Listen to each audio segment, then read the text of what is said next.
Before we start the show, just a word from our sponsor, Undeniable Press. For all your screen printing needs, located in the Corktown district of Detroit, Michigan. If you ever need any t-shirts or any other little promo accessories, posters, or whatnot printed up for you, go to Undeniable Press. They're located, once again, in the Corktown district of Detroit, Michigan, and you can reach them at facebook.com/undeniablepressdetroit. And those same guys who do Undeniable Press also have a clothing line called 20 by 20 Apparel. It's very much wrestling themed, all sorts of nostalgic themes in regards to the history of wrestling. And you can go check out their clothing line at 20x20apparel.com. That's the number 20x, the number 20apparel.com. Now let's start the show. Fresh is the word. I'm Jim Duggan, got long wood for plenty hoes. I keep it fresher than fresh, but you already know. You suckers bummy, I'm money, I got a ton of flows. My weed loud like a motherfucking thunder roll. Your shit quiet like you ballin' on a budget though. We see your kicks and we laugh and yellin' what are those. You see me shining like a suit on puffy. You know my grindin' shit is too strong, buddy. That's why the dude call money. I be stuntin' like it's nothing at all. Cause it's nothing to me, it's probably something to y'all. Trying to smoke like me, then come and fuck with your dog. Got a closet full of kicks, you can't cop it tomorrow.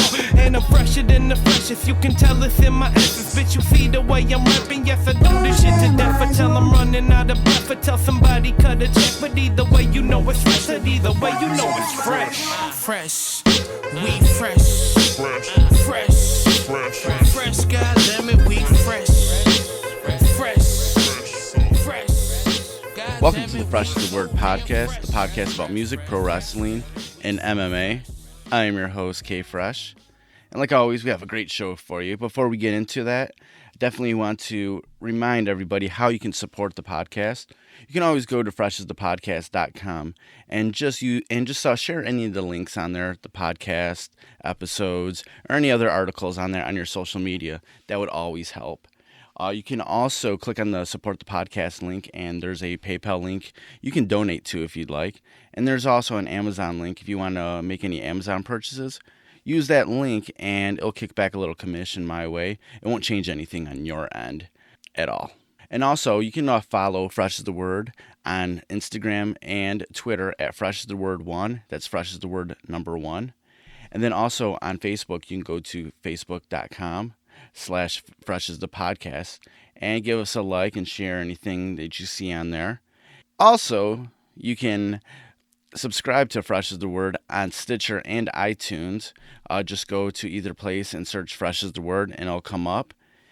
Give us a subscribe, give us a rating, 5 stars, and a comment.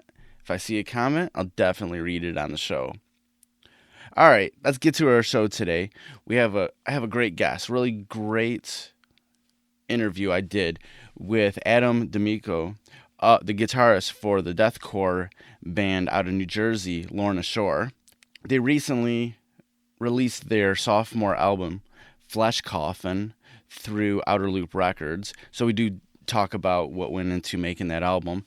They're about to go on their own headlining tour, the Beg for Death tour, along with Bodysnatcher, Extortionist, and Hive. So definitely check them out if they roll through your town. So let's get to the interview with Adam Micco of Lorna Shore. Yeah, thanks for taking time out to chat with me. Oh, no problem. Thank you for actually having me. The new Lorna Shore album is out, Flesh Coffin. I really dig it, really enjoy it. I'm super excited to see you guys when you come to town here in Michigan. You just came off tour with Carnifex and Despise the Icon. I saw that was like the longest tour that you've guys done as a band. You know, how was that experience? Yeah, it was definitely a really long tour, but fortunately we were on tour with a bunch of bands that we like. Like, we've all toured with all those bands before. Yeah. Volusia, Rings of Saturn, Carnifex, we've toured all those bands. So it just felt like we're just hanging out with them every day.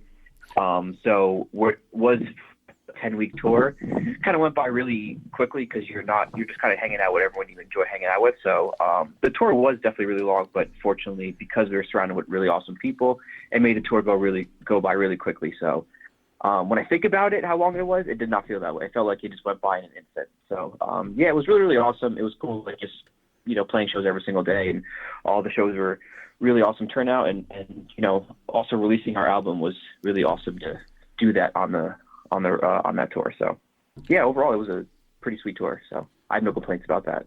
Awesome. What do you guys do when you're, not on stage, when you have those times, on the road, how do you, pass the time by? I mean, I guess everyone kind of does their own thing. Usually it's, like I said, fortunately in the situation where we're hanging out with a bunch of people, we just spend time just hanging out with everyone, just your normal stuff, going to get food, hanging out. If you're in a cool place, you want to go sightsee. Usually sometimes if we're surrounded in a cool city, we want to go see a bunch of cool stuff like that. Usually takes up our time, so sometimes we try to become tourists, but fortunately, just I guess everyone just kind of just does their own thing. I mean, I play guitar. I mean, everyone else kind of just does other things. I mean, I don't know. I think we kind of do the same thing that we do at home, but just either in a van or like at a venue or like, you know what I'm saying? So it's not really we do anything like crazy to pass the time. I mean, I play guitar whether I'm on the road or not on the road, and same with everyone else. They play their instrument whether they're home or not. So it's just kind of still a continued habit of just doing the stuff that we do at home as well as doing on the road. But fortunately, you're not in the same situation or same logistic place every single day. So sometimes trying to, like, for instance, me, I also enjoy reading because it just makes these long drives go quicker. Okay. Sometimes on a long drive, when you're surrounded with a bunch of people, it's not as quiet. Whereas if you're by yourself or like at home or sitting somewhere else, it's a little bit more peace and quiet. So I guess there's varying differences, but you try to keep yourself occupied to make the time go by quicker. Because otherwise, if you're just sitting there by yourself, just doing nothing, it'll feel like an eternity. So just keeping as busy as possible is my motto. So whether I'm taking care of band stuff, whether I'm reading, whether I'm doing something to change music or whatever else may be, I just try to keep occupied because, like I said, sometimes these long 8-hour, 12-hour drives will feel like an eternity if you're just sitting there looking out the window the entire time. So, right. What kind of stuff do you like to read? I try to read whatever kind of I'm interested in, whether it is either fiction or nonfiction, biographies or whatever it may be, just kind of whatever catches my interest or whatever I'm kind of like. It's kind of similar to music. You kind of get into like a certain niche, like whether, you're into certain sort of like sound of music. Yeah. It's the same thing. Sometimes I kind of feel like reading some fictional stuff by like Kurt Vonnegut or I do like H.P. Lovecraft. I do enjoy just really, really obscure fictional stuff because like sometimes you just want to separate yourself and just be in a completely different world, nothing that's just like kind of normal. And then I try just obviously reading some more sort of self-development type of books, whether it be on like just personal growth, whether it be on like communication skills or just any sort of thing that kind of makes a better person or try to make me a better person and help me develop my just like skills as a person. I try to do that as well just to develop. And I try to just use that sort of stuff that I learned reading those books to kind of maybe help progress the band and stuff like that, whether it be like marketing or advertising kind of ideas that I try to learning about or just communication skills and stuff like that. Because being on the road, it isn't necessary. It's important to have good communication skills with whether it be, fans or other people or promoters or whatever it may be. You don't want to be just like this hermit and can't talk to anybody. So I try to develop some sort of skills on the road as well as I try to just be entertained by just reading books or reading comics or whatever it may be. So is there anything specific that you're reading right now? And I haven't really read anything recently. I've kind of been like out, you know what I'm saying? I've been kind of shut out. I really haven't picked up a book since I've been home from tour. Yes. But usually now that we're going on tour, I might try to go and find something to get this week so I can occupy my time a little bit better. Cool. Outside of being the guitarist for Lorna Shore, what's sort of your role in the band when you're doing band stuff? Is there anything specific that you kind of get, the duty to do on, whether it's making the album or on tour? Is there anything a specific role that you play in this band? I kind of just take care of a lot of the things that we need to do. I mean, almost everything gets funneled or filtered through me. Okay. Whether it be the creative side of writing, whether it be like the business side with dealing with like our booking agent or manager or our merch store. Like I'm kind of the guy that that goes through all that stuff, as well as I deal with a lot of the financial stuff. I just kind of pretty much do it all for the band, but just because I kind of fell into my lap and I'm one of those. I don't want to say I'm one of the control people, but I just know that I have a philosophy: if you want things done right, you just do it yourself. Right. Motto, and not that anyone else can't do it, but I just know that if I know I'm capable of doing something, I just go ahead and do it. There's certain things that I'm not really good at. There's certain things that I don't do, and I just delegate because those aren't my skills or forte. Like I'm not big on social media. I'm not so good at it. Yeah. And just doing that, like I'll forget. Like I don't really sit on social media that much, so it's like hard for me to just get in that mindset. I do it from time to time, but like I said, I'm really not that good at that. But I do everything else for the band, whether it be like the creative side of just music or coming up with merch designs or coming up with merch ideas rather, and talking to those people to create that for me, or like coming up with concepts for a music video or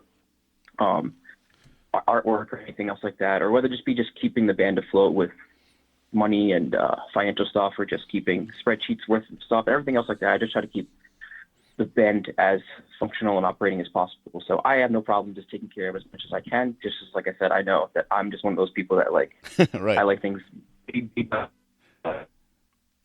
if I can do it. Like I said, if I can't do anything, then I'm kind of like, yeah, go ahead, you do it. I can't, but, right. But it's usually a group effort too. Like I don't sit there and just do everything myself and don't say anything to the band. I usually kind of go, I'm like on the forefront dealing with these people, and I just kind of deliver a message to my band and go, what do you guys think?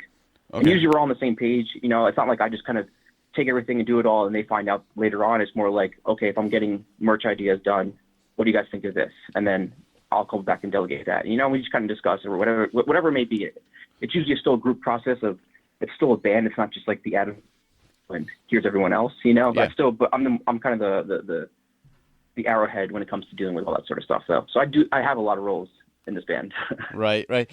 I mean, generally with any band, there's going to be some headbutting and whatnot, throughout the course of, dealing, going through this thing with other members of the band. But for the most part, is everybody in the band on the same page? Are you able to, resolve conflicts pretty quickly? Yeah, I think so. I think we try to. If you let stuff go for a lot longer. So we've definitely tried recently, especially this past year or so, to really, if there's a conflict, to resolve it like right then and there, because it does not need it. Because especially on the road, something that gets dragged out for 7 days will become really, really, really a big tense issue, and you don't want to deal with that on the road. So we've gotten better at just resolving any sort of conflict, but I don't think there's that much conflict in the band because we naturally just get along as friends. Aside from being in the band, when we're home from tour, we also all hang out. We also see each other. We don't just go on the road, come home, never talk to each other, and then go on the road again. I know that there's certain bands that kind of do that. They separate themselves. That works for them. But for us, we kind of just, when I come home, I still hit up everyone else in my band and we hang out. So I think because we have that close-knit relationship outside of the band, it makes it easier to solve any sort of conflict. Because I feel like a lot of the conflicts are just resulting from stupid communication issues. Miscommunications are just, so someone said this or someone misinterpreted this, rather than no one's really doing anything malicious to each other, which is I'm thankful for, because I'm sure there's probably other situations where people are literally doing malicious stuff to everyone else in the band, and that's probably harder to deal with. With us, more just communicational stuff or someone misinterpreting each other, and we try to just resolve that early so it doesn't get built up, especially on the road. It's even worse to deal with that on the road. So right, I think we're a lot better at it now since having the experience of touring a lot more. So right. Yeah, coming up, you guys have your own headlining tour, the Beg for Death tour with Extortionist, Bodysnatcher, and Hive. This tour kind of represents a really hungry deathcore sound right now. All great bands. What can we expect from this tour? I don't know what to expect, honestly. I'm expecting the best, but I'm just hoping that we finally get, because a lot of people have always asked, on a lot of tours we've been on, always want us to play a longer set, have always asked us to headline. And we never were in the situation where we wanted to or felt like we were capable of. So I think for us, one of the main things that we really expect is to really be able to have a longer set. And I think for people, just fans, to be able to have the experience to see Lorna Shore play longer than 25 minutes or 20 to 25 minutes like we normally play. So that's kind of the one thing that my expectation is, to just be able to play a longer set, to play more of the songs that we want to play. Because there's a lot of tours where you have to sacrifice one song in order to fill another because of what we're allotted. So this time we're actually able to kind of play the songs we want to play and promote what we want to promote, as opposed to being limited by time slots. But I think we're just excited to have really, really good shows. I mean, I think these are a little bit smaller venues, so I think they'll pack out a little bit more. It'll be a little more intimate, because I felt on the last tour that we're on, we're playing a lot more bigger venues or more barricades. I felt from where we were to where the fans were on a lot of these shows and a lot of bigger venues. Whereas now I think on these shows that we're playing, a little bit smaller venues, a little bit more close-knit, and it's going to be a little more up close and personal. I think kind of more excited for that because it's that when you're not playing that, it's right, a little more personal with people who get to talk to us and this, that, and the other thing, because it's not going to be as crazy of a venue and crazy of restrictions and everything else like that, So that's what I'm kind of looking forward, just to be able to hang out with people who've wanted to see the band on a different level, seeing us on someone else's headline tour. If that makes any sense. Oh, definitely. It seems like these days, with the whole deathcore thing, bands are still doing that sound, but they're trying to branch out into other things, whether it's being more of a black metal sound, a technical sound, or even incorporating some cleaned vocals. Why do you think it's important to continually expand and cultivate this sort of subgenre of metal? Well, I think that if you don't I felt like there was a period of time where this kind of sound was very stagnant. I felt maybe, I don't know when it was, but there was definitely a period of time where it was just basically there was no progression, if you will. It was more just kind of the same thing over and over. It was very just cookie cutter, just kind of factory-like. And I think that in order to have a genre grow, you need to have people push the genre in a different direction. And whether it be, like a technical sense, or whether it be people kind of experimenting with different types of vocals or anything else like that, I think it's just all good because you're progressing. And I think it's important because if you don't, it'll just kind of just die out and just be another kind of phase because no one's really taken the forefront to try to promote it, to try to progress it. And I think it just definitely is important because if not, then anyone else who probably enjoys this genre of music that will cease to exist, and people will have to kind of force to go somewhere else to listen to get their fixation of certain types of sounds. Yeah. I think for me as a writer, I get bored writing the same thing over and over again. I get more excited to kind of mend and incorporate other elements because I think everyone does listen to different genres of music, and why not try to incorporate it in some sort of way into your own band? And that's kind of my philosophy with it all. And I get bored really easily, so that's why I try to just incorporate whatever we can. I just think it's really important to try to do that because it will, I guess, that progress a genre that won't just be a trend at some point or a phase rather. So, right. After a few independent EPs, you guys dropped the Psalms album in 2015, and then you have the new album, Flesh Coffin, earlier this year. How do you think the band has improved on the course of those two full-length albums? How do you think the band has improved? I just feel like we just kind of know what we wanted to do more. I think that's just basically our biggest improvement is kind of knowing what is it we're trying to accomplish and getting better at accomplishing that. I feel like this album is a good representation of our band because I feel like there's a lot of stuff that we wanted to do on previous albums, like EPs or singles or full lengths, to accomplish everything that we wanted to accomplish on this album. We really hit the mark with it from our standpoint, and I think just like every album we just get better at really just kind of having this sound and this idea in our head and being able to put it to paper and create something material off of that. So I think that's just what the experience is. As long as you write, the better you get at kind of expressing your overall ideals. So I think just with time we've gotten better at knowing how I want to sound. Right. And I see with this album that you guys, produced the record along with Carson Slovak and Grant McFarlane. How was it working with these guys, and what was their role in making this new album?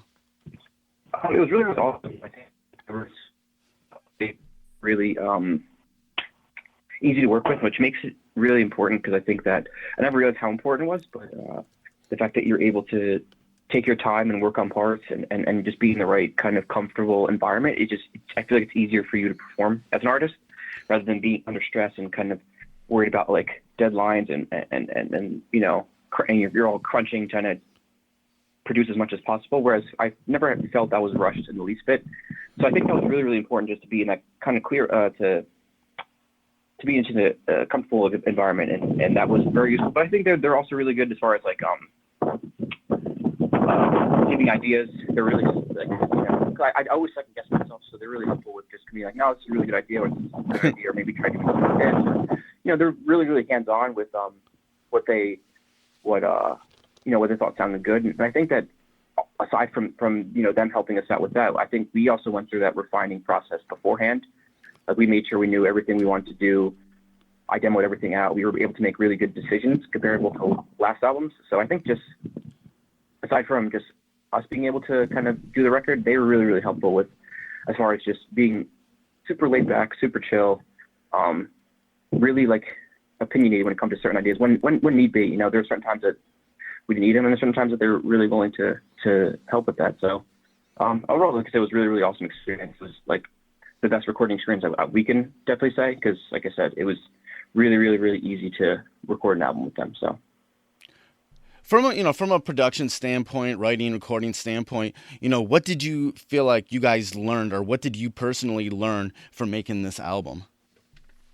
Just trying to really be more dynamic is one thing that I feel like we learned. I mean, I don't think we really accomplished that much on this album, but I think it's food for thought for the future albums. It's just really just understanding how dynamics work, and just having, not having the same thing consistently all the way through. I think most stuff that we learned from this album is all going to be done for the next album. But yeah, we're mostly just like dynamics, song structure, arrangement. That was a lot of things that we were really focusing on beforehand, and that's a lot of stuff that we really, really are still learning about and learning on.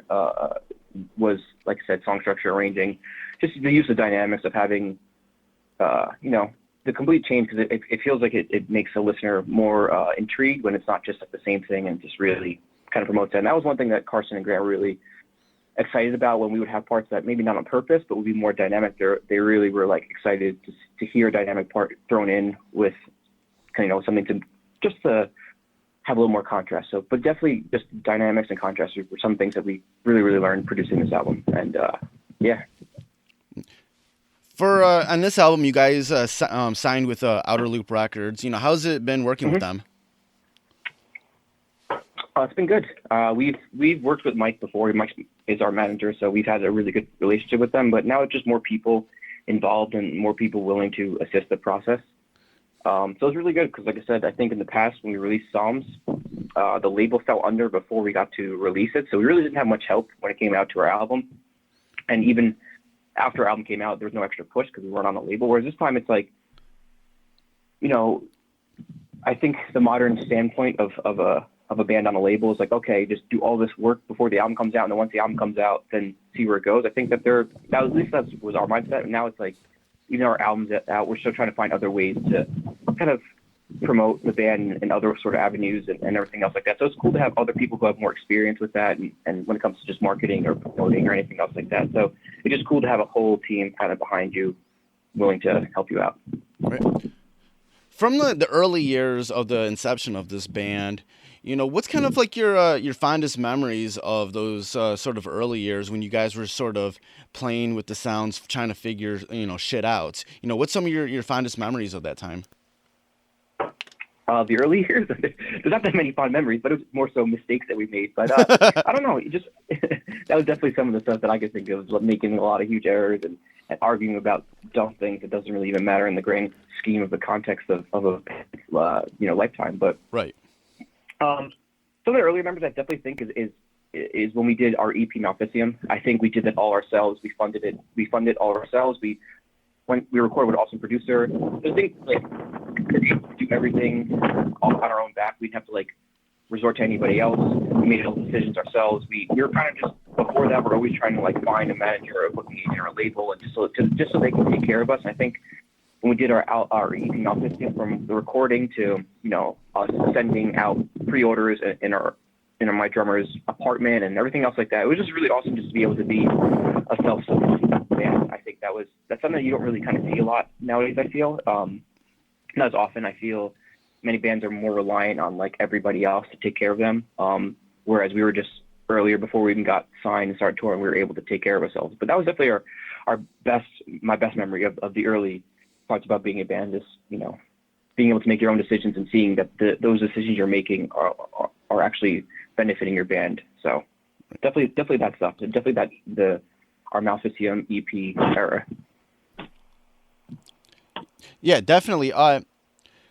Coming from New Jersey, what was the scene like there coming up? What was your guys' place, coming up as a band when you guys were trying to figure things out?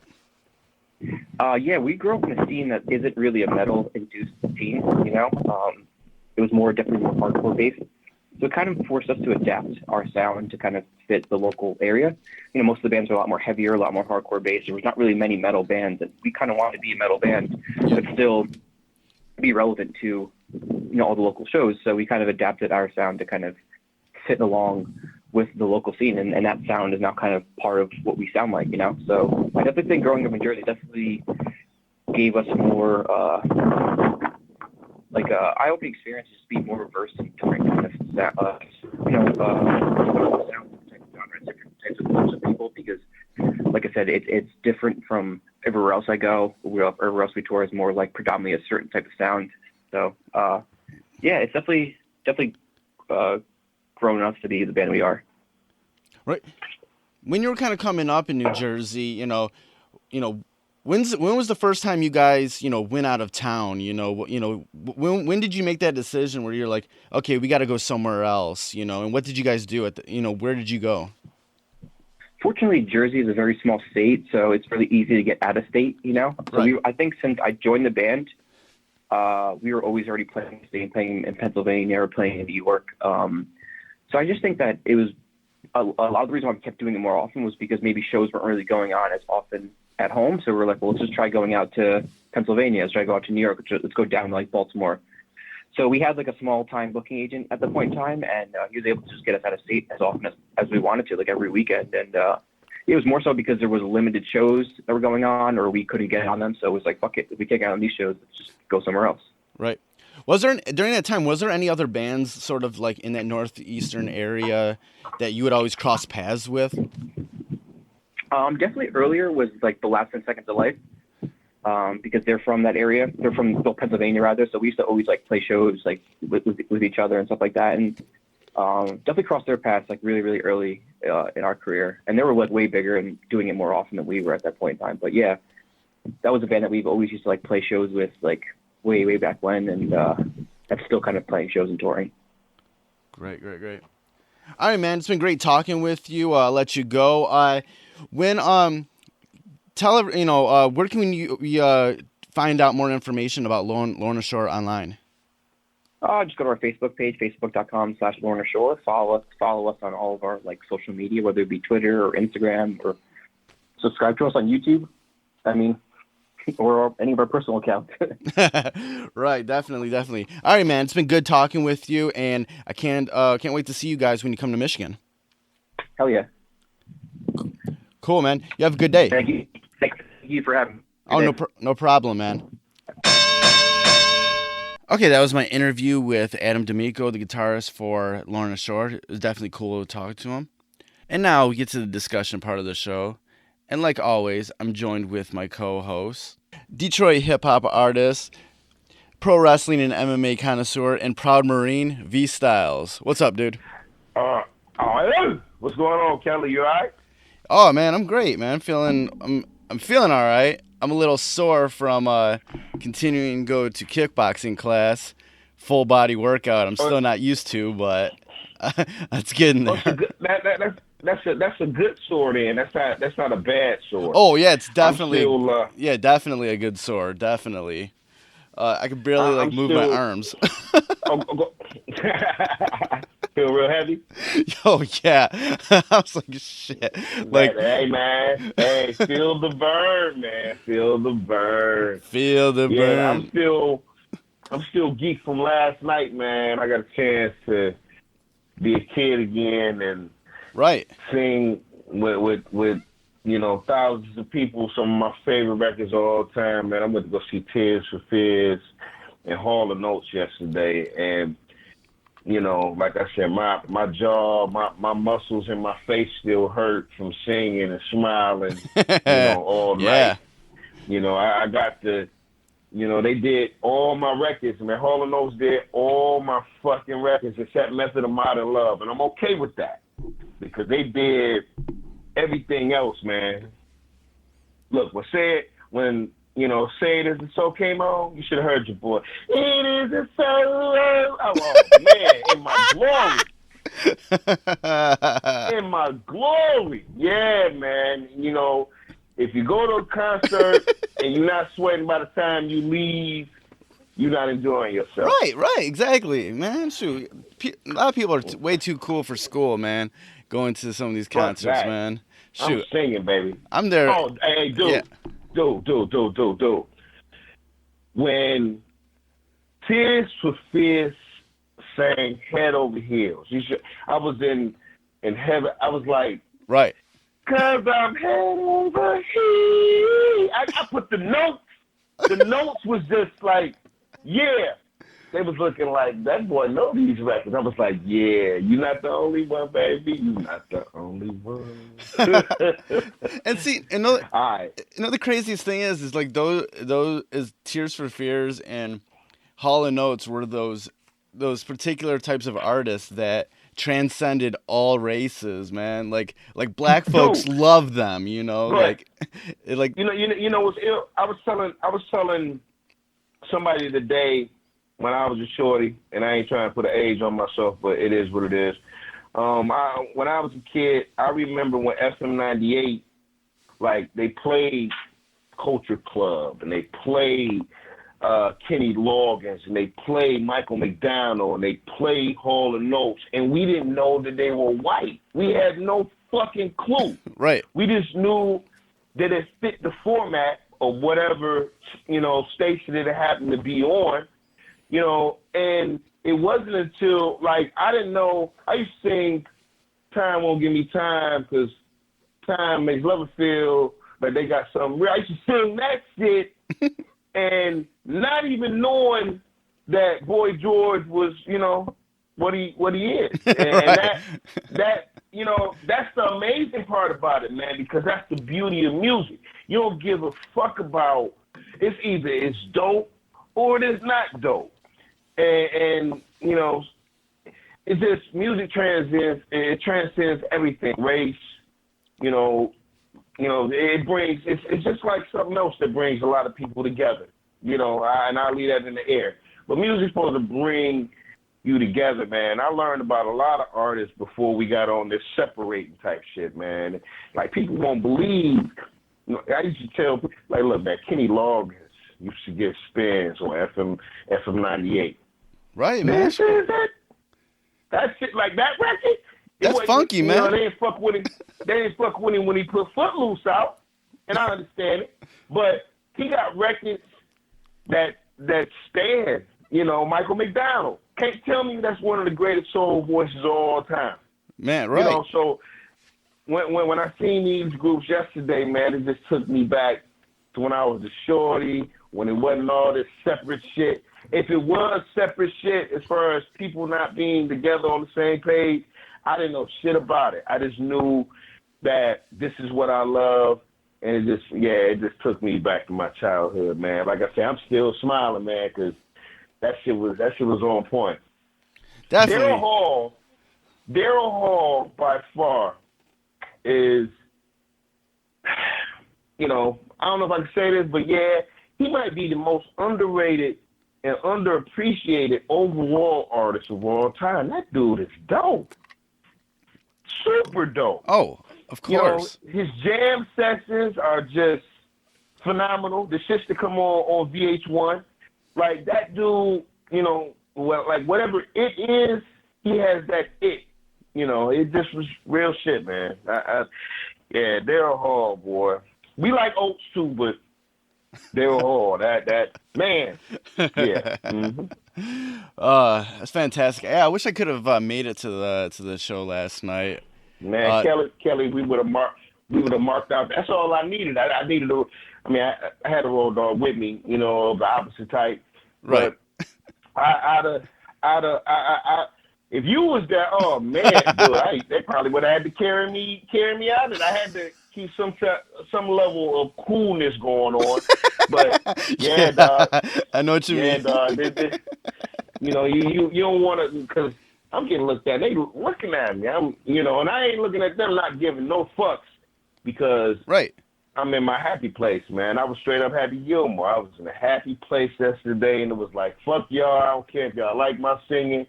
You getting it right now. You are getting it, man. Yeah, I saw your pictures. You had some pretty decent seats also. Yeah. That's the whole thing. Like, I wanted to, initially I was going to get floor seats, you know, but it's like I wanted to enjoy the concert. And you know how it is being on the floor. Yeah.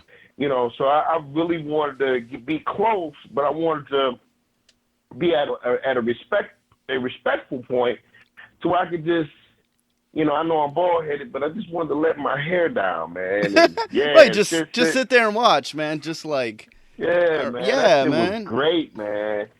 Yeah, I kind of wish I'd have took my son, because my son is 12, and he is, to me, like the ultimate kid, and he loves the music that his dad loves, and he loves it not because of me, because he chose to listen to different things. So now we have like 80s car karaoke whenever he's in a ride. Of course, he thinks he knows more than me, but I have to explain to him. Look, I grew up on this. Like his favorite rapper is Raekwon. Yeah. But he loves LL Cool J. He loves Kool Moe Dee. He loves Bismarck. He, you know, it's like, wow. You know, he said, well, Dad, you're my second favorite rapper. You know, I said, well, who's number one? He said, well, Raekwon. I like Raekwon. I was like, okay, well, Dad's not disappointed being number two next to Raekwon. That's the chef. The fucking chef. Yeah, but, yeah, that's what music's supposed to do, man. Music's supposed to, you know, give you that feeling. Yeah, you was missed yesterday, man, but I might make it up to you, man. I'm getting close. I'm getting close to deciding whether I'm a roll out with you. You know, I might just do that. Oh. I might just do it. Dude. You know, that's Thursday, right? No, Tuesday. Oh, that's Tuesday night? Yeah. Ooh, okay, so what would I do? I'll do... Yeah, that might be doable, man. That might be doable. I had to keep you posted on what's going on. That's Tuesday. Right, yeah. Yeah, I'll definitely keep you posted on what's going on with that. Word. There's some, we woke up to some sad news in the music world today. Man, oh my God. Chris Cornell, lead singer of Soundgarden and Audioslave, passed away here in Detroit after the Soundgarden show at the Fox Theater last night. It's been ruled a suicide. Like, dude, like when this is gonna be definitely one of those days that I remember for the rest of my life. Because when I was a teenager, and when you had the whole grunge explosion, like, I more leaned towards Soundgarden and Alice in Chains more so than Pearl Jam and Nirvana. Yeah, I like the big sounding vocals that both Chris Cornell and Lane Staley had. I was drawn more towards that, and like, dude, it was like I was more upset than I thought I'd be after reading that. I was like, oh shit, man, this was like, because he's definitely one of the best frontman of our generation, you know. Look, there are only, like, I know people that love Pearl Jam. I know people that love Nirvana and every other Seattle grunge band that, you know, that came along around that time and made it. And he probably has the best voice. His voice just was, you know, when Guru said it's mostly the voice, that shit is real. Cause real. Just, you know, that dude's voice, I say next to the lead singer from Metallica, James Hetfield. Yeah, Mr. Hetfield. Next to his voice, and arguably that he could be, you know, better than him. You know, some people say 1-2, 2-1, however you want to look at it, but that dude's voice was just like, wow, are you fucking kidding me? I can remember, I remember the first time I seen Black Hole Sun, the video. Yeah. And it is the creepiest, dopest shit that I have ever seen. Even to this day, it's still the creepiest, dopest video I've ever seen. And, you know, the song, the vocals, like everything about that video was like, wow. And no matter when it came on MTV, actually when they actually was playing fucking videos, whenever it came on, you know, if you love music, you watch that song. You watch that fucking video because, you know, you'd be like, hold on, man, let me sit down, let me wait till this go off. And you would just look at that shit, man. This is just a sad loss. And, you know, what's even crazier is, like, I'm starting to think Detroit is like Gotham, man. Like, it's like a dark cloud. Dude. Like, over, you know, over my city, man. It's just different. You know, maybe this might be Gotham, man. Maybe that show on Fox is real and it's based out of Detroit, man. Because, like, wow, man, who would have ever thought that? And then it gives you, you know, a different perspective on stuff, man. You know, that dude went from people saying, I love you, worshiping the ground he was walking on in the Fox.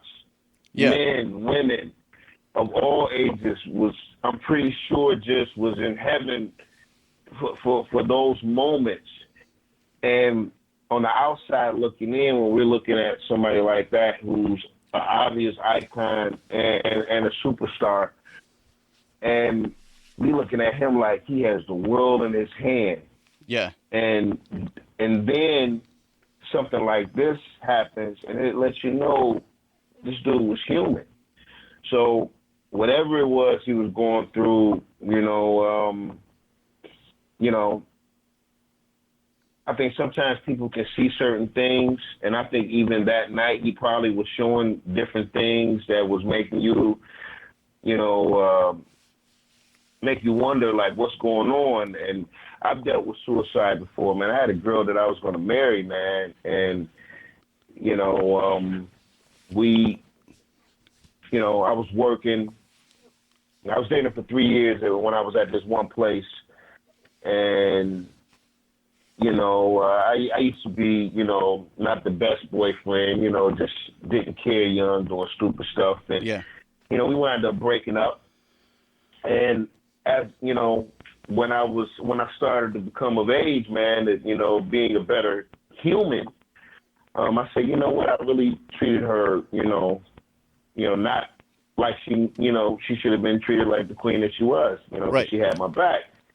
And, you know, by that time, she had moved on to somebody else, and she was already damaged when she went to this next relationship. And I guess the guy that she had a relationship with, you know, it didn't go too well, and she just went into this deep depression. Now, we had started seeing each other again, and I would tell her, you know, I remember I got shot and I was in the hospital, and, you know, I called her when I was in the hospital, and I told her, you know, I was telling her, like, you know, I'm shot, and, you know, she tells me, she's like, you know, I hope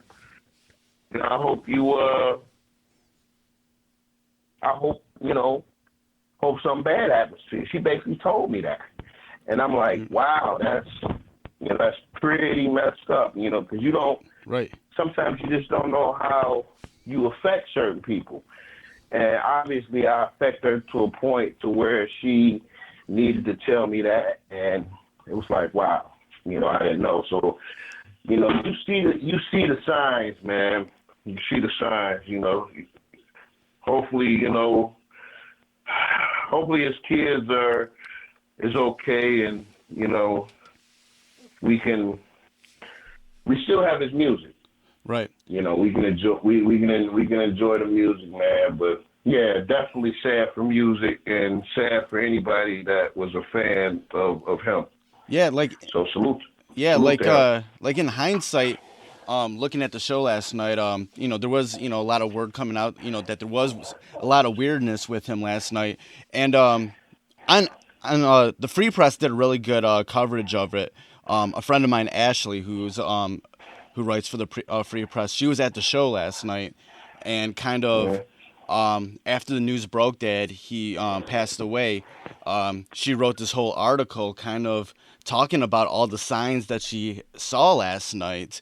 when you're seeing them, they're just like, okay, he's just being a rock star, or maybe he's tired from being on the road, so many shows, blah blah blah, stuff like that, you know. But then in hindsight, after something like that happens, you're looking like, oh, this guy might have been actually going through something. And her article is really detailed into, kind of what she saw last night in regards to it. Look, my girl was, we got together for a short time before, she passed. She was doing stuff like, Orlando, I just want to let you know, I forgive you, da da da. And it's just little things that you don't pick up on until after the fact. Yeah. And I never forget, I was working and I got a phone call. I had worked a double and I went home at 7 in the morning. I got a phone call about 9:03. And I had just took a shower, went to bed, and got this phone call, and I looked at the caller ID. Wow, caller ID. Looked at the caller ID, and it said the kid Gordon.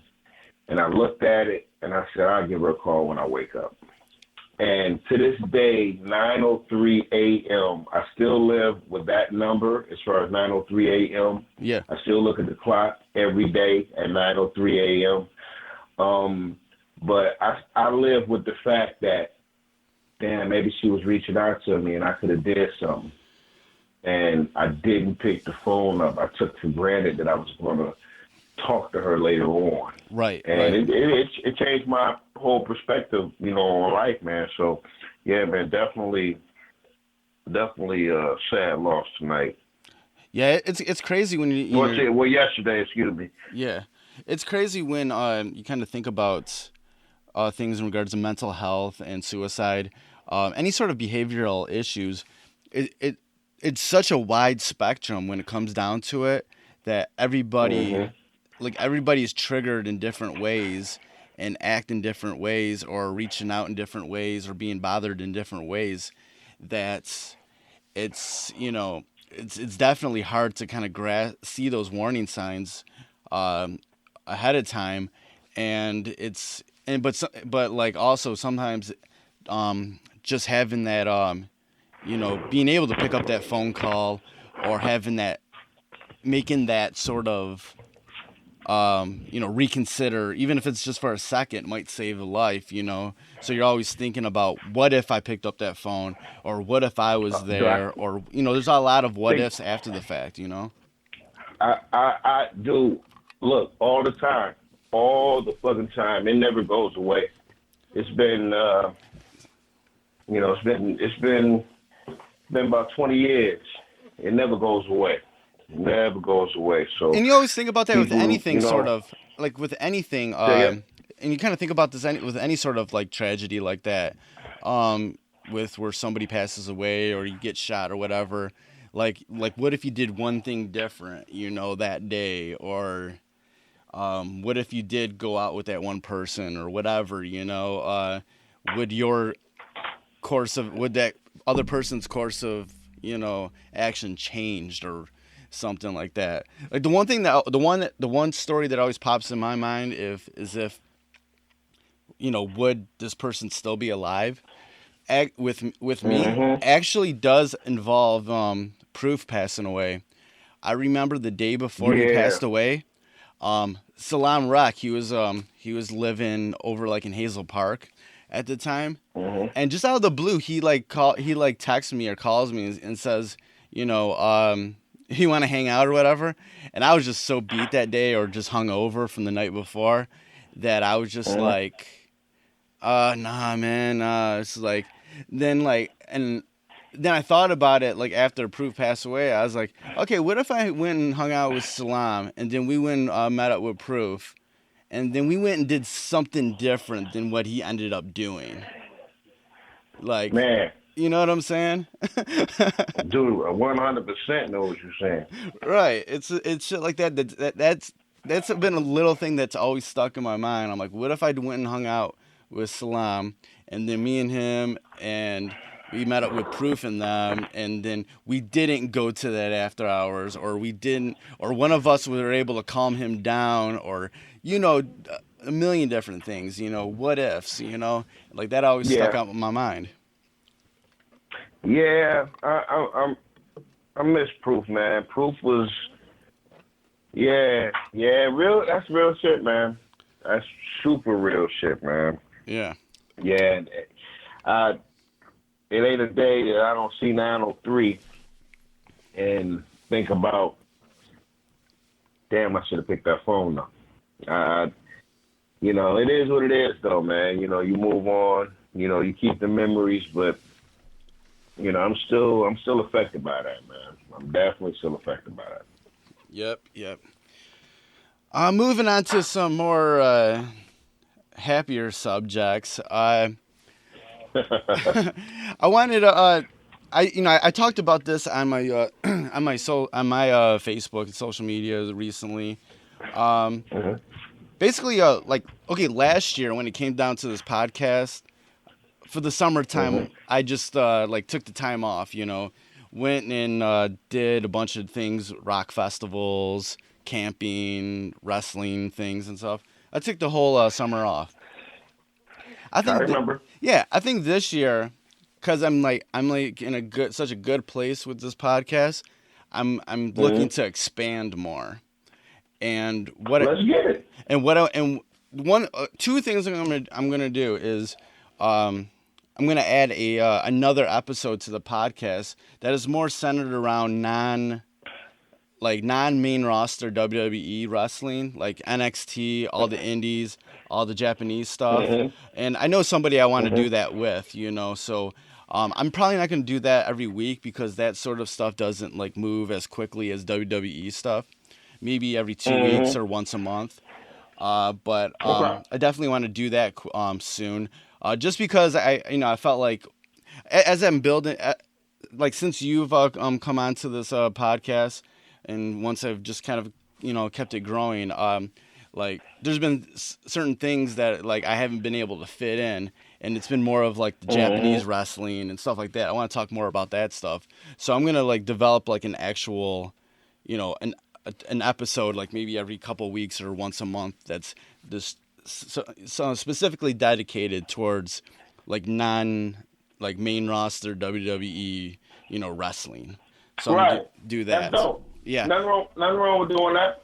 Nothing wrong with doing that. And then the other thing is, this is something that I've always wanted to do, and I've sort of never, I've always kind of talked myself out of it or made excuses. I want to do Fresh is the Word radio, and it's gonna be. Oh, that sounds dope. It's gonna be music based. It's gonna be all music based, just like a radio show. I'm still trying to figure out how to. I'm probably gonna just host it on Mixcloud for now because I just want to kind of experiment with it instead of trying to get hooked up with an actual internet radio station, do stuff live and stuff like that. So I'm not sure on the frequency. Maybe if I can do it every week, I would love to. At least maybe every 2 weeks or once a month to start. And the basis of it is I definitely want to do. I want it to be geared towards newer music, of all kinds, and the two sort of shows that I want to pattern it after is both Benji B and Annie Mac's radio shows on BBC Radio 1. Basically how they do their stuff is kind of just what I want to do. Because this is the thing is that's the main thing that I've always wanted to do. I like, as much as I like just interviewing people and getting their stories and stuff like that, I love just to play people's music, and I love doing that, and as much as I like going out and being a DJ, that's a lot of times it still leaves you with a void where there's other music that you like that you want to play for people that necessarily isn't for the the club or the bar or whatever, that I want to like still be able to play. And like I post stuff on like my Twitter and Facebook and stuff like that with links to stuff that I come across in my inbox or whatever. But I kind of want to have like it packaged into a a regular thing. I've always kind of wanted to do something like this, so I'm like super psyched. Like I really just want to get like just have it like as soon as possible. So probably sometime next month in June is when I'll like drop the first one. Okay. All right. Well, shit. Keep me in the loop. Let me know what's going on. I'm definitely here. Yeah, definitely. I'm super psyched about that. It was just like, I was like listening to somebody's like music podcast or their radio show the other day when I was at work, and I'm like, I kind of just want to do this, like let me just do this. Like, okay, I'll just do it. I don't care. I'll do it. Whatever. I'll just do it. Right. Fuck. Like, all right. I'm like, I already got this podcast thing, and I can just build it more through that and everything, and have it all host in the same, have it all be a part of the same sort of umbrella. So I'm super geeked about doing that. As you should be.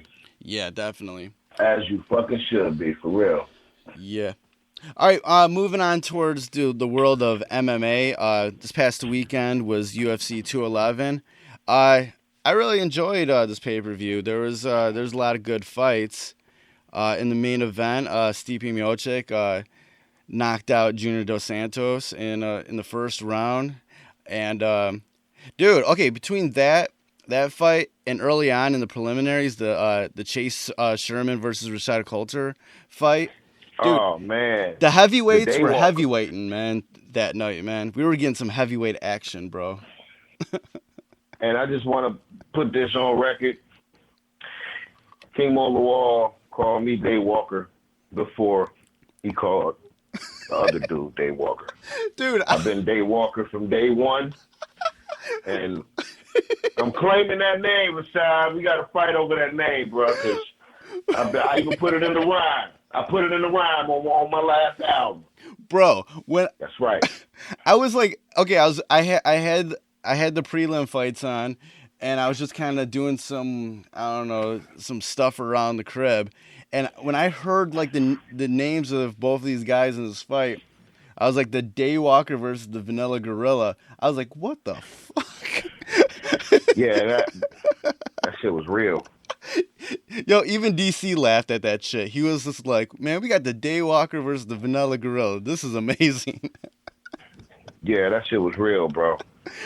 But that man, shit was real. But that was a dope fight, man. There was some two heavyweights, getting their heavyweight on, man. I like that fight. Dudes was fighting like they was fighting for a contract. And Rashad definitely was fighting like, yeah, I belong here. I'm going to give it my all. And I think that's what fans want to see all the time, but they don't understand that certain styles make fights, man. So you're not going to get that type of fight all of the time. Right. It just was a good fight for him to let it loose. And that's what they did. They let loose. They let loose so much that they both got $50,000 apiece at the end of the night, for fight of the night. So that's what it's all about. Right. $50,000 changed my man's life. Definitely. And then like we talked about before, we were definitely excited for the Eddie Alvarez Dustin Poirier fight, and it came out as it was a good. Oh man, it was a good fight, man. And then we got to the point where Eddie was being Eddie. Eddie, what happens in it?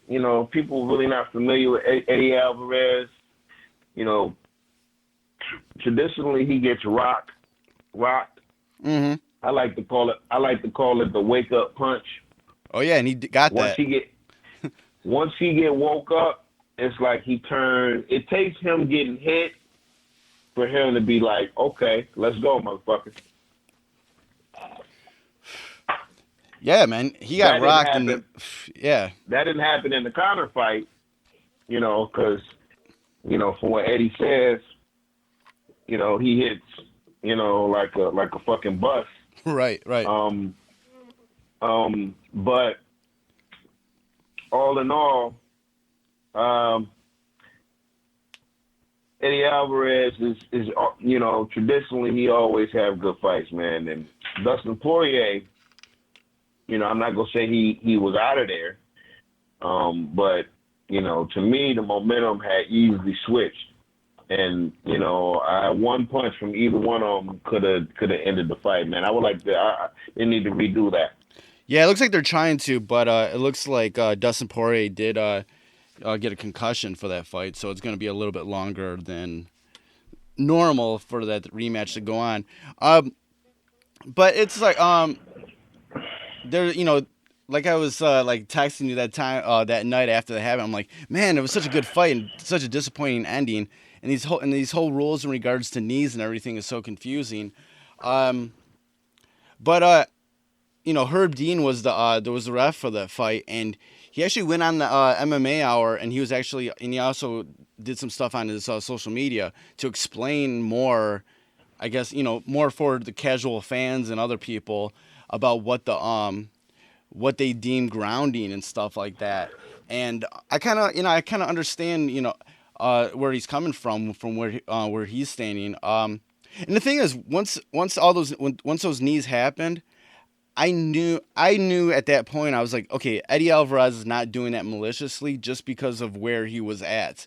Like, his head was over Poirier's back, and it didn't look like he was able to see where if Poirier's hands were grounded. But and that's what Herb said. Herb said that. Yeah, and basically Herb said because in the past people were trying to game the system by trying to just like put their fingers on the ground or whatnot. What they deem as a grounded hand is if your weight is on top of your hand, you're shifting your weight to hold up your the rest of your body. Like if you were to swipe your hand away, you would fall. That's when you're grounded. But if you just have some fingers on the ground, that's not officially being grounded. So that first kick, he still wasn't grounded. And Herb said that he was trying to warn Eddie Alvarez, but it was so loud in there that he probably didn't hear him. But when that second kick happened, he did have he was grounded at that time, but Eddie couldn't see that he was grounded. So that's why it came to a no contest. That it was accidental. I have no problem with that. It just happened. Shit happens. But like the rules with grounded and what's grounded and the knees and everything has become so confusing that even if you tell the fighters beforehand what the rules are in that particular night, you're still getting rocked in there, and there's so much going on that like it's hard to keep that straight. Yeah, I agree with you.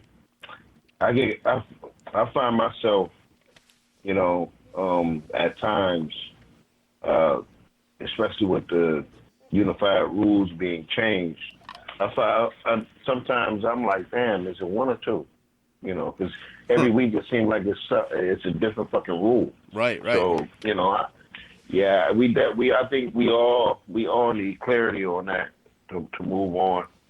They need to start being more consistent on these calls, man. It can't be the same. It can't be different shit every week. You're not doing nothing but confusing. You confusing people who follow the sport, and the typical fan who really don't know shit. They're more fucked up than what they already were before because right. They don't know. So we just need some consistency, man, and I think eventually they'll get it together. Yep. Also, Frankie Edgar defeated Yair Rodriguez. Man, Frankie Edgar was like that's the same dude that smashed BJ Penn. Dude, he was just garbage. Man, Edgar was on point that night, man. He ran through Rodriguez, man. Like I was like, shit, man. He beat boy up. Yeah. I'm definitely happy with that performance, man. Good for him, man.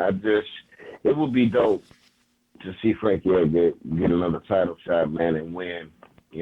Maybe he might. I think he might win or fucking retire. Go out on top. I like Frank Gilbert. He's always been one of the good guys. Right.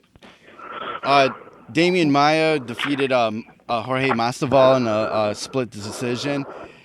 That was a bit of a crazy fight, man. Damian Maia is like a succubi, man. He just gets on top of you, man. Even when you're standing and you can't get him off, man. He's like a big old octopus or something, man. He just want to get a hand on you. He want to get something on you, and once he gets you, it's pretty much up to you. Where this fight gonna go. Well, I take that back. It's pretty much up to him. Waiting for you to make the next wrong move, and it also showed you that Jorge, he knows this jiu-jitsu. Because average guy. He choked out Nacho Montoya like it was nothing. Yeah. So for Masvidal to survive that for 3 rounds is, pretty amazing. That him surviving that, especially when he got even the body triangle when they were standing up against the fence. Yeah. I'm like, how in the fuck is he not, and he knew what he was doing, man. So, good job. I hope Jorge gets another good fight. Somebody just called him out, man. Was it Stephen Wonderboy Thompson? I think he might be trying to fight him next. Yeah, I think so. Yeah, that would be a dope fight. I would love to see that fight, man. But who do you pick between Damian Maia and Teron Woodley? Does Teron Woodley try to overpower him with punches? Right. Probably. Does, because I see Teron trying to knock him out, not even remotely trying to use his wrestling to, to get him to the ground. He don't want to go to the ground with Damian Maia. I don't care how good his wrestling is. You're not gonna like he's different when it comes to that. That dude is one of the few guys that has stuck to his original original discipline from day one. Yeah. So, I like Damian Maia. It would be dope to see him with the strap. So, looking forward to seeing him and Tom Allen next. But shout out to Masvidal for being a beast and, surviving them submission attempts, man. Because, like I said, you don't survive generally Damian Maia. Right. On no level. In the women's strawweight bout that night, Joanna Jędrzejczyk defended her belt again against Jessica Andrade. 5 rounds. It's pretty much a one-sided masterclass from Joanna. But Jessica Andrade stayed in there, man. She was a pit bull, man. She toughed it out though, man. I was pretty much impressed with her too, man. Yeah, she took a lot of punishment, man, and stood right there like, yeah, give me more. It was almost like right. It's almost like Sugar Ray Robinson going against Jake LaMotta, and Jake LaMotta looking at him like, you didn't put me down, Ray. You didn't put me down. Right. Yeah. Joanna is a man. In fact, why can't we do this? Right now, she's my favorite female fighter. And she's definitely in the pound for pound. I think people need to start. She's in the pound for pound list, or she's on the list, but I think she needs to be a little higher. Yeah. Hell, they had Ronda Rousey in the top 5. She deserves way much more than that. I can't wait to meet her, man. I'm gonna fly down to Florida, go to American Top Team. When I go see Mo. I'm definitely go. If she's in town, I'm gonna try to meet her, man. She's my favorite, women fighter. Funny thing, well, I take that back.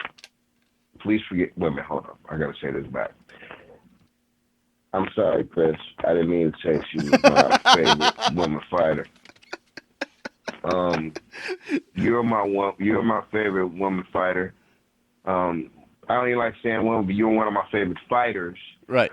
And Joanna comes in a close second to you, but you're definitely number one.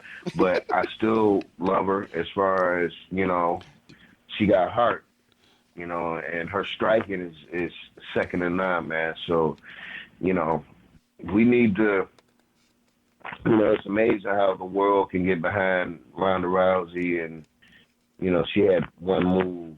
It's like DJ said, we never ever see her get one leg kick, but yet somehow she can beat Floyd Mayweather in the fight. Right. Why can't we champion somebody like Joanna, who is out here showing her disciplines? You see the Muay Thai, you see her striking, you see her defense, you see that she could take one and give four. It's really hard not to respect somebody that's like that. She going there, and it's true grit off rip. Right. So yeah, I fucks with her, man. I never miss her fights, man. Man, it was so. My boy, her strength coach. Yeah. Yeah. Yeah, it's so much fun to watch her, and she actually broke her own record in regards to significant strikes that she landed in that fight, and she had 40. She averaged 40 some odd strikes. She threw like 70, 80 punches per round. Right. And she landed, something like she landed over 40 shots each round. That's a lot of fucking work. That's crazy, man. And like Jessica Andrade was like to land 10 punches in a round, and she landed 41 shots in a round. Right. Yeah, and Jessica Andrade was throwing some good punches back at her, but as the rounds were going, she was starting to get tired, and Joanna was just was able to just move out of the way out of everything in the later rounds. Like, her quickness was just still there, man. She's built, man. Joanna can easily go 5 rounds. It's nothing to her, man. Like, in those last 2 rounds, she was just like stepping out of the way of out of those punches. It was crazy, man. It was so like. Mm-hmm. But the thing is, man, with Jessica Andrade, man, she's only like 24, 25 years old. She's still budding. I think she could be like a big problem, man, for this upcoming 125 division coming up. If she wants to be a part of that, she could be a problem in that. I agree. Real problem. Yeah, she could be it. Yeah, she could be it. Yeah, you're right. Yeah, I wanna see what happens from here. But yeah, I do agree with your assessment on that. She could be a problem. Yeah, that'll be exciting to see with the 125 division, because there's a lot of women that want to fight in that weight class. They've been wanting to for a long time, and they'll feel more comfortable. And it'll be nice to see, some of these fighters, if they, feeling a little bit more, I guess, healthier and comfortable in that particular weight class. So we'll see, what happens with it all. So I think that's really exciting. Yeah, I agree. Definitely agree with that. Cool. I'm curious to see who's gonna be in that division. Right. Yeah. There's a lot of people already there. Have they? We talking about the 125, right? Yes. Yeah. Who have they made any sign? Or is people moving down or moving up to that weight, or are they bringing a lot of different women fighters in, or how is that working? Well, I don't think anything's official yet. They finally came out and say they're gonna do it as part of the Ultimate Fighter. But okay, so that's what it is, the Ultimate Fighter. Okay, I thought so. Yeah, so they're gonna they're just gonna, I guess, cast for it. However they cast for the Ultimate Fighter, I guess. So okay. So it's gonna go that route. So that'll be exciting, and I think it's right to have that particular division. Like I've said in the past, like having that jump from 115 to 135 is like, that's just a big jump for women. Yeah, I agree. I guess 20 pounds. Everybody can't hold 20 pounds, especially when, I mean, they could, because they pretty much walk around close to that weight. But yeah, I feel what you're saying. Yeah. I feel what you're saying. And then, of course, in the wrestling world, we have WWE's Backlash and NXT's TakeOver this weekend. So there's a lot of fighting and wrestling and stuff like that to watch this weekend. Mm-hmm. That you can watch this weekend. Yeah. Who are you picking in the Jinder Mahal Randy Orton match? It's at this point, it's just like, I don't care, man. Like, okay, I just don't care anymore. Look, let me tell you something, man. I just don't care anymore. And I'm about to. I think me and you pretty much on the same page here. Vince. I don't even know if you've ever heard this podcast. Probably not. Who knows? But Vince, what the fuck is you doing, man? Like, AJ Styles should never lose to a person like Jinder Mahal. I know it's wrestling. I get it. Right. But you sacrifice your A1 player to make the other guy look good. After this title run and y'all do your little deal in India, well, not little deal, but big deal. You do this big deal in India, and I get all that. But what happens after he loses? Is he still, that terrifying star that you're trying to make? Because I don't believe him. When I look at him, I just don't believe. You went from being this dude that got pinned by everybody, even the jobber's jobber, to beating elite guys in the company, man, and shit like that. And you be like, oh, man, this shit's fake. Because it's just unfucking believable. Y'all really hurt me by putting him over AJ Styles. You don't ever put somebody like him in the caliber of AJ. Like, you just don't. Like, there's no. If they did that 10 times, then 11 times AJ wins. So I don't. I'm disappointed, man. I'm disappointed in this Bliss chick. I know that's a girl, but she needs to give that girl back her trademark from the Justice League. As far as her dyed earring and her hair, different colors. I like that shit. That shit's corny. I know that's your girl. I know you love her, man. And I might take my time just trying her tonight, man, because it makes me feel bad. It makes me feel bad. Yeah, I'm not. I ain't feeling a lot of fit these days, man. I ain't feeling. We got a part-time world champion and Universal champion and Brock Lesnar. Do you know what part of like WWE I actually have the most fun watching, and it's the stupidest shit ever, is when Fandango and Tyler Breeze do the Fashion Files. Dude, that shit is so hilarious. Dude, I love when the fans hear Fandango music and they do the Fandango dance. Yes, dude. Da, da, da, da, I'm more invested in Breezango versus the Usos right now, which I never thought I'd ever say that.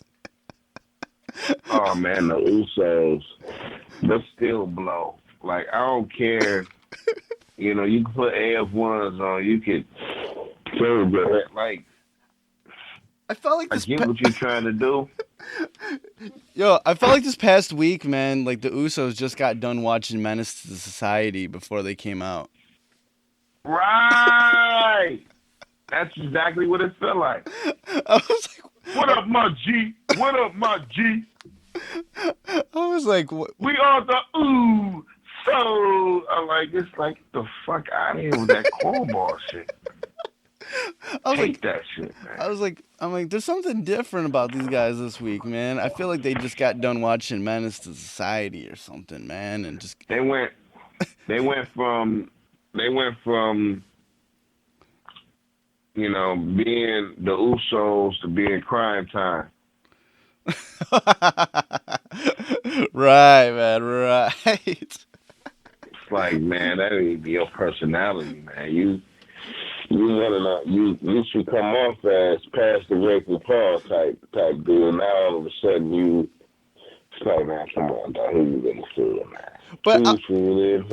But I'll say this, man.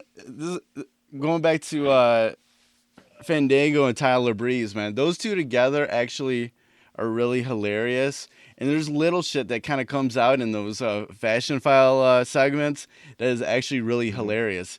Like how the Usos keep on saying day one-ish. Like Tyler Breeze was like, day 1H? Day 1H? What's day? I was like, I started laughing. I was like, I'm like, that's like such a white person thing to say, man. Like, exact dude. Funny. Wow. Day one is H? What? Day one is H? That's funny. Oh shit. I'm like, man, like low key, man, like I'm starting to see like that those guys can actually be super creative. Between what they did, they're doing the Fashion Files thing, and then what their characters were on the Southpaw regional wrestling. I'm like, yo, those. Oh, you know what? I gotta watch that, man. I think I've seen one episode, and I haven't seen the rest of them. I know it's on the WWE Network. Or I think they might just have it on YouTube because they just put it on YouTube when originally. So if you go to just. Like search it on there, but Tyler Breeze is actually super funny on that, man. Like I'm starting to like really believe that like that guy can do a lot of things that we don't even realize, man, when it comes to characters and stuff like that. So I'm super behind this Fashion Files thing because it's so hilarious, so absurd, and it's so funny.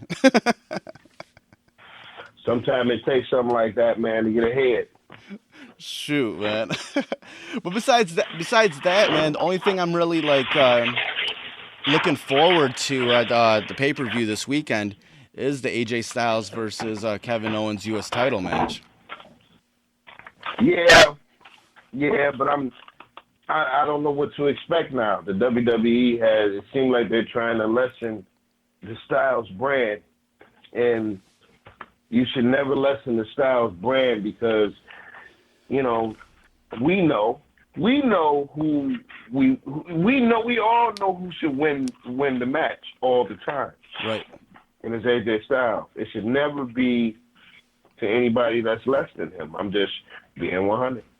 Mm-hmm. Yep. But I don't know. In general, man, like the SmackDown Live just hasn't been as good as it was before they did the Superstar Shakeup. So I don't know what. And you know why? Because AJ Styles is not winning. Right. No, I can much more accept anything that comes on SmackDown as long as AJ Styles wins. If he wins, it's a good week. Definitely. If he loses, I just don't get the whole Jinder Mahal push. Like, it just happens so quick.